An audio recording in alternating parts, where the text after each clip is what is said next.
ఏదైనా ఒక సాహస కార్యం చేయాలి అంటే ముందు ఏం కావాలి? గుండెలో ధైర్యం కావాలి. అంటే దేవుని కార్యక్రమాలు ఆషామాషివి కావు. దేవుని పనులు చేయడానికి కూడా సాహసం కావాలి.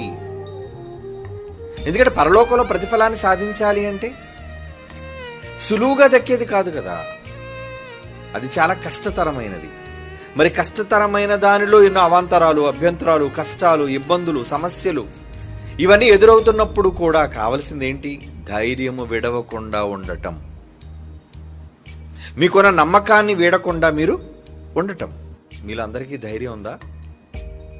సాహసం ఉందా? అంటే దేవుని పనులు చేయడానికి కావలసిన ధైర్యం, సాహసం. దేవుని పనులు సాధించడానికి కావాల్సింది ఏంటంటే సాహసం కావాలి. ఒక కార్యక్రమాన్ని దేవుని కోసం తలపెట్టడానికి ముందడుగు వేసేటప్పుడు